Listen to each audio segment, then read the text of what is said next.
ಇಲ್ಲಿ ಕಾರ್ಯನಿರ್ವಹಿಸ್ತಕ್ಕಂಥ ಸಹಾಯಕ ಸಂರಕ್ಷಣಾಧಿಕಾರಿಗಳಾದಂಥ KP ಧನಲಕ್ಷ್ಮಿ ಅವರನ್ನು ಅಮಾನತು ಮಾಡಬೇಕು ಅಂತೇಳಿ ಕರ್ನಾಟಕ ದಲಿತ ಸಂಘರ್ಷ ಸಮಿತಿ ಭೀಮವಾದ ಸಂಘಟನೆ ಹೋರಾಟ ಹಮ್ಮಿಕೊಂಡಿದೆ. ಈ ಒಂದು ಸಾಮಾಜಿಕ ಅರಣ್ಯ ವಲಯದಲ್ಲಿ ಏನು ತುಂಬ ಭ್ರಷ್ಟಾಚಾರ ನಡೆದಿದೆ, ಏನು ಕರೆಂಟ್ ಲೈನ್ಗಳು ಹಾದು ಹೋಗ್ತವೆ ಅಂಥ ಜಾಗಗಳಲ್ಲಿ ಮರಗಳನ್ನು ನಡೆಸ್ತಾರೆ. ಅದು ಯಾಕಂದರೆ ಬಿಲ್ ಮಾಡ್ಕೋತಾರೆ, ಆಮೇಲೆ ಆ ಮರಗಳನ್ನ ಅವರೇ ಕಡ್ದಾಕ್ತಾರೆ. ಅಂದರೆ ಏನು ಯೂಸ್ ಆಗ್ತಲ್ಲ, ಉಪಯೋಗ ಆಗ್ತಲ್ಲ ಅಂಥ ಕೆಲಸ ಕಾಮಗಾರಿಗಳನ್ನು ತಕ್ಷಣ ನಿಲ್ಲಿಸಬೇಕು.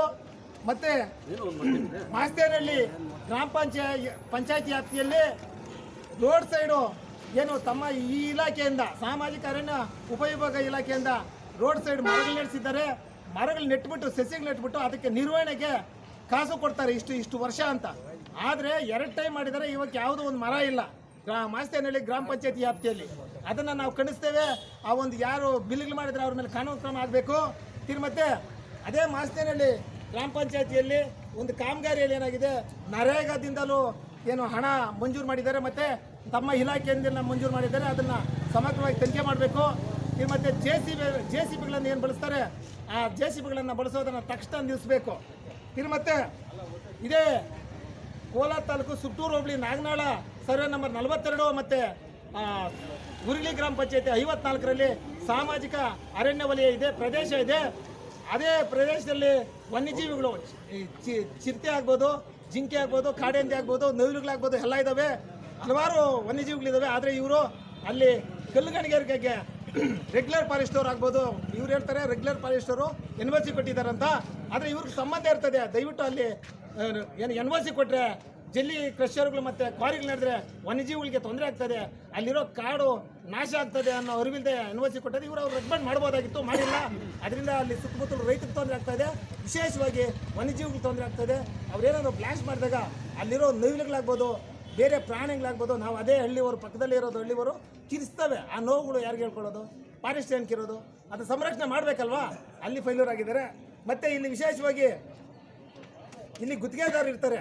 ಗುತ್ತಿಗೆದಾರಿಗೆ ಯಾವುದೇ ಥರ ಏನು ಸಮಾನವಾಗಿ ಹಂಚಿಕೆ ಮಾಡಿದೆ ಗುತ್ತಿಗೆ ಕಾಮಗಾರಿಗಳನ್ನು, ಯಾಕಂದರೆ ಇಲ್ಲಿ ಸಾಮಾಜಿಕ ಅರಣ್ಯ ಉಪವಿಭಾಗದಲ್ಲಿ ಗುತ್ತಿಗೆದಾರರಿದ್ದಾರೆ, ಅವರಿಗೆ ಸಮಾನವಾಗಿ ಏನು ವರ್ಕ್ಗಳನ್ನು ಅಂದರೆ ಕೆಲಸಗಳನ್ನು ಗುತ್ತಿಗೆ ನೀಡದೆ ತಾರತಮ್ಯ ಮಾಡ್ತಾ ಇದ್ದಾರೆ. ಮತ್ತು ಗುತ್ತಿಗೆದಾರರು ಏನಾದರೂ ಅದನ್ನು ಕ್ವಶನ್ ಮಾಡಿದರೆ ದಯವಿಟ್ಟು ನೀವು ಹೊರಗಡೆ ಹೋಗಿ ಅಂತ ಏನು ಸರ್ವಾಧಿಕಾರ ಧೋರಣೆ ಮಾಡ್ತಾರೆ ಅಂತ ನಾವು ಅವರನ್ನು ಅಮಾನತು ಮಾಡಬೇಕು ಅಂತ ಹೇಳಿ ಒಂದು ಹೋರಾಟ ಇಟ್ಕೊಂಡಿದ್ವಿ. ಮತ್ತೆ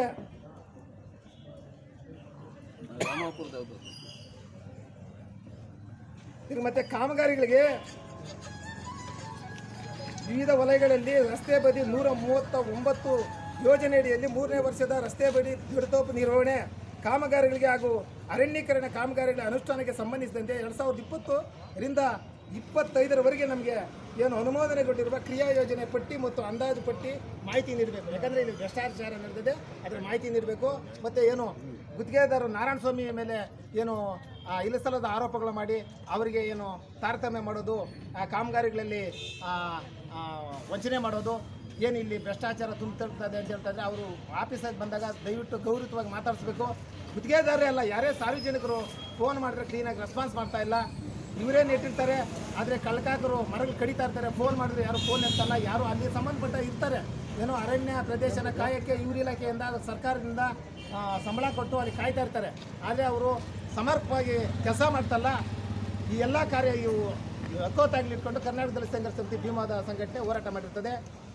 ಎಲ್ಲ ಹಕ್ಕುಗಳೇನಾದರೂ ಈಡೇರಿಸಿಲ್ಲ ಅಂದರೆ ನಾವು DCF ಅವರಿಗೆ ನಾವು ಮನವಿ ಕೊಡ್ತಾ ಇದ್ದೀವಿ.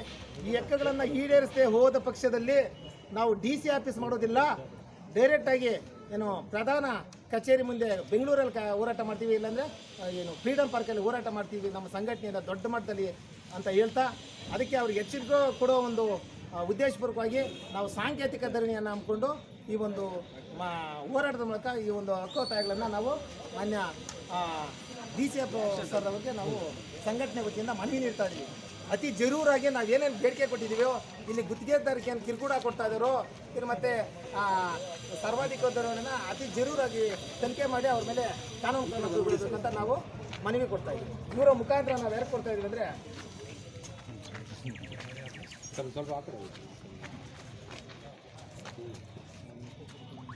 ಮಾನ್ಯ ಸಚಿವರು ಕರ್ನಾಟಕ ಸರ್ಕಾರ ವಿಧಾನಸೌಧ ಬೆಂಗಳೂರು, ವಿಶೇಷವಾಗಿ ಮಾನ್ಯ ಪ್ರಧಾನ ಮುಖ್ಯ ಅರಣ್ಯ ಸಂರಕ್ಷಣಾಧಿಕಾರಿಗಳು, ಅರಣ್ಯ ಪಡೆ ಮುಖ್ಯಸ್ಥರು, ಅರಣ್ಯ ಭವನ 18ನೇ ಅಡ್ರಸ್ತೆ ಮಲ್ಲೇಶ್ವರಂ ಬೆಂಗಳೂರು ಇವ್ರು ಕಳಿಸ್ತಾ ಇದ್ದೀವಿ. ಮತ್ತು ಮಾನ್ಯ ಅಪರ ಪ್ರಧಾನ ಮುಖ್ಯ ಅರಣ್ಯ ಸಂರಕ್ಷಣಾಧಿಕಾರಿಗಳು, ಸಾಮಾಜಿಕ ಅರಣ್ಯ ಮತ್ತು ಯೋಜನೆ, ಅರಣ್ಯ ಭವನ ಬೆಂಗಳೂರು ಇಷ್ಟನ್ನು ಮುಖಾಂತರ ಮಾನ್ಯ ಉಪ ಸಂರಕ್ಷಣಾಧಿಕಾರಿಗಳು, ಸಾಮಾಜಿಕ ಅರಣ್ಯ ಉಪವಿಭಾಗ ಕೋಲಾರ ಜಿಲ್ಲೆ ಕೋಲಾರ ಇವ್ರ ಮುಖಾಂತರ ನಾವು ಸಂಘಟನೆಯಿಂದ ಹಕ್ಕೋತ್ತಾಯಗಳನ್ನು ಒತ್ತಾಯದ ಹಕ್ಕೋತ್ತಾಯಗಳನ್ನು ಖಂಡಿತ ಈ ಹಕ್ಕೋತ್ತಾಯಗಳನ್ನ ನಾವು ಮಾಡಲೇಬೇಕು. ಇಲ್ಲಾಂದರೆ ನಾವು ದೊಡ್ಡ ಮಟ್ಟದಲ್ಲಿ ಹೋರಾಟ ಮಾಡ್ತೀವಿ DC ಆಫೀಸು, ಇಲ್ಲಾಂದರೆ ನಾವು ಇದು ಬೆಂಗಳೂರು ಫ್ರೀಡಮ್ ಪಾರ್ಕಲ್ಲಿ ನಮ್ಮ ಸಂಘಟನೆಯಿಂದ ದೊಡ್ಡ ಮಟ್ಟದಲ್ಲಿ ಹೋರಾಟ ಮಾಡ್ತೀವಿ ಅಂತೇಳಿ ಎಚ್ಚರಿಕೆ ಕೊಡ್ತಾ ಈ ಒಂದು ಮನವಿಯನ್ನು ಜಿಲ್ಲಾ ಸಂಚಾಲಕರು ಯಾರು ಎದ್ದೇಳಬೇಡ್ರಿ.